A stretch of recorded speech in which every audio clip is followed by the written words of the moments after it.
आप देख रहे हैं SDN न्यूज, मुद्दे की बात आपके साथ।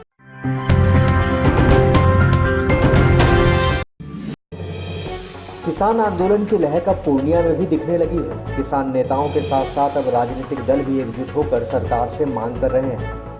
इसी कड़ी में पहले से निर्धारित कार्यक्रम के तहत एक विशाल धरना प्रदर्शन किया गया, जिसमें किसान प्रतिनिधियों के अलावा लगभग 25 राजनीतिक डेलीगेशन शामिल हुए।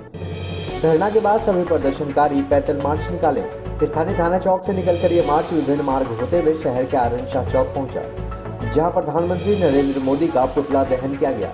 इसके बाद सभी लोग जिला पदाधिकारी के पास पहुंचकर प्रधानमंत्री के नाम ज्ञापन सौंपा है।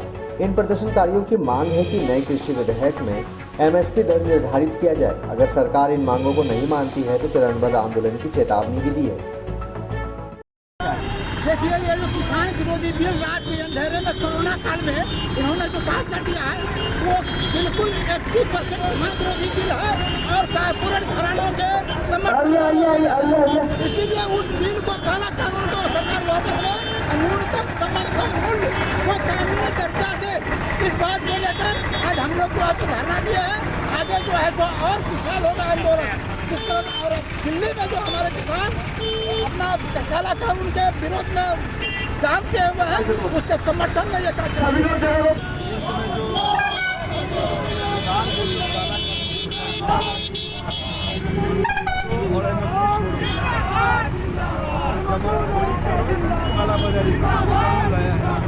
इसी के विरोध में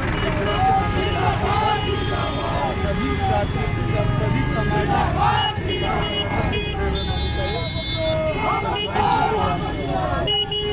मांग है जो किसान अपना हथियार है, कान है, उसको कानून में ले आया दिया जाए। और ये जो 3 कानून आया है, काला कानून, तीनों को हटाया है। ये किसान विरोधी कानून है। ज्ञापन भी सौंप रहे हैं। हाँ, ज्ञापन किनको सौंपेंगे? अधिकारी के माध्यम से प्रधानमंत्री नरेंद्र मोदी को दिया जा रहा है। मांगों को लेकर आज आप लोग प्रदर्शन कर रहे हैं। भारत सरकार द्वारा कोरोना काल में जो 3 कृषि बिल बना है और उसमें जो बहुत सारा दिक्कत है, उसी के कारण हम लोग जो है धरना प्रदर्शन किए। पुतला दहन भी किए हैं, कुछ मांगे भी हैं। बिल्कुल मांग है, हम लोगों का मांग है कि कृषि बिल में जो MSP जो है, प्रधानमंत्री जी बोलते हैं कि MSP से कोई छेड़छाड़ नहीं किया, लेकिन कृषि बिल में MSP का कोई चर्चा नहीं किया। तो हम लोग का मांग है कि MSP को कृषि बिल में शामिल किया जाए और इसमें ऐसा कानून बनाया जाए कि जो भी बड़े बड़े जो उद्योगपति जो इसमें आएंगे किसान से सौदा करेंगे, तो अगर वो MSP पे नहीं खरीदें तो उन पर कड़ी से कड़ी कार्रवाई हो सकती। दिल्ली में पंजाब और हरियाणा से किसान अपने खेतों को छोड़ करके, अपने घरों को छोड़ करके, अपने परिवार को छोड़ करके वहाँ पे जमे हुए हैं। और उन सबों की एक ही मांग है कि जो अभी जो कानून आया है, किसान विरोधी कानून, उस कानून को ये लोग चाहते हैं कि उसको रद्द किया जाए, क्योंकि ये सारा कानून जो है किसान विरोधी है। किसानों को वो जो उपजाएंगे उसका सही मूल्य नहीं मिलेगा। न्यूनतम जो दर है MSP, वो किसानों को इस बिल में निर्धारित नहीं किया गया है। इसको लेकर के ये लोग मांग कर रहे हैं। और इसी संदर्भ में आज हम लोगों ने पूर्णिया के अंदर एक धरना रखा था, जिसमें सभी दलों के लोग, सभी संगठन के लोग, सभी सामाजिक संगठन के लोग इकट्ठा हुए थे और सबों ने ये एक सुर से मांग रखी कि जो किसान विरोधी कानून है उसको जल्द से जल्द वापस लिया जाए। और हम लोग वहाँ से पैदल गिरजा चौक होते हुए पैदल चल के आनंद चौक पे आए और प्रधानमंत्री नरेंद्र मोदी जी का पुतला दहन किया हम लोगों ने। और अभी जिलाधिकारी के पास जाकर के हम लोग ज्ञापन भी देंगे कृषि विरोधी कानून के खिलाफ प्रधानमंत्री के नाम, ताकि वो जल्द से जल्द ये कानून को वापस ले और किसानों को राहत दे। किसान अपने घरों पे जाए, अपने खेत खलिहानों में चले वापस जाए। ये जो काला कानून है किसानों के खिलाफ, जो पूंजीपतियों के लिए बनाया है, ये कानून जल्द से जल्द खत्म हो। किसान हमारा अन्नदाता है, उसी का दिया हुआ उपजाया हुआ हम सभी खाते हैं, तो उनकी मांगों को माना जाए।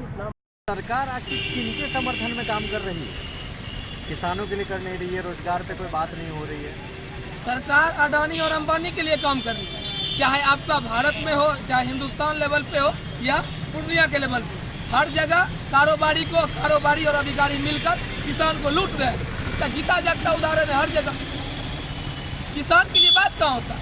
क्या लगता है मोदी जी, आप कहते हैं ना कि हम आय दुगुना करना चाहते, कर दीजिए, हम बहुत बढ़िया बात, हम भी आपके साथ मोदी करेंगे। आपका न ज़्यादा कागज खत्म होगा न ज़्यादा इंक खत्म होगा। इसके नीचे में लिख दीजिए एक लाइन कि MSP मतलब न्यूनतम समर्थन मूल्य से नीचे में जो खरीदेगा वो गैर कानूनी होगा। कर दीजिए ना, हम भी आपके साथ रहेंगे। ऐसा क्यों नहीं कर रहे, क्या लग रहा है? ऊपर से नीचे तक, चाहे आप हिंदुस्तान में लीजिए चाहे पूर्णिया में लीजिए, हर जगह एक तरह से एक ये बन गया है, एक तरफ से मतलब एक तरह से ये बनाना चाह रहा है कि हम किसान के साथ हैं लेकिन किसान के विरोध में। आज पूर्णिया के बाद चलिए हिंदुस्तान के बाद बहुत सारे न्यूज़ों में चलते हैं। पूर्णिया की बात जीता जागता उदाहरण आपको देना चाहता हूँ। पूर्णिया में 1100 रुपया धान का रेट है, वो कितना में बिक रहा है? ये जग जाहिर है। पूर्णिया में 1868 है, 1200 में बिक रहा है, 1100 में बिक रहा है। क्या ऐसा हो रहा है? पूर्णिया में एक प्रतिष्ठित अखबार ने उसका स्टिंग ऑपरेशन किया कि 265 का यूरिया हम 315 में देंगे, 350 में देंगे, उससे कम में नहीं देंगे। 2200 कम बीज 2800 में देंगे, उससे कम में हम नहीं देंगे। यहाँ के जनप्रतिनिधि चाहे वो सत्ता में हो चाहे वो विपक्ष में है, उसका मुंह से भाप नहीं निकला। काहे नहीं निकला? दो ही सवाल हो सकता, या तो आप उसमें खा रहे हैं इसीलिए चुप है, नहीं तो किसान से आपको कोई मतलब नहीं है। किसान सिर्फ आपको उसलिए काम आता है कि आप उससे लूट घसूट करें, आप मंच पे बोले जय जवान जय किसान, लेकिन किसान के लिए कुछ नहीं करे। किसान को जाति में बांट दिया, आप राजपूत है, आप ब्राह्मण है, आप कोयरी है, कुर्मी है, आप हिंदू है, मुस्लिम में बांट दिया। यही करने का नियत है। आज यदि आप औसत निकालेंगे सिर्फ यूरिया का बात, तो 22,50,000 का काला बाजारी होता है पूर्णिया में। कौन है इसको देखने वाला? जिला कृषि पदाधिकारी और यहाँ के कारोबारी के बीच में ये मिली भगत होता। क्यों नहीं कोई कुछ बोलता? इसका कौन जवाब देगा? कहाँ है सुशासन? कहाँ है किसान का दाम दुगुना होगा? कैसे होगा बताइए हमको, कौन बताएगा इस बात? किसान का दर्द कौन सुनेगा? न सत्ता सुनेगा न विपक्ष सुनेगा। जब सत्ता का होगा तो सत्ता के आराम नाम पे वोट दो। ये जब हो गया क्या कहते, जब विपक्ष होगा तो विपक्ष के संविधान के नाम पे वोट दो। कैसा संविधान भाई? कौन संविधान? संविधान कौन? जय जवान जय किसान जय संविधान लिखते हो और उसी दिन लाठी बरसाते हो, उसी दिन लाठी बरसाते हो।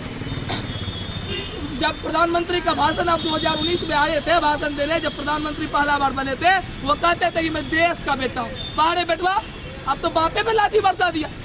ठीक है, मान लीजिए किसान गलत है, मान लीजिए थोड़ा देर के लिए किसान गलत है। वो दिल्ली जा रहा था, दिल्ली किसी का जागीर नहीं है, दिल्ली हिंदुस्तान का दिल है, वहाँ क्यों नहीं जाने दिया गया उसको? क्यों नहीं जाने दिया गया?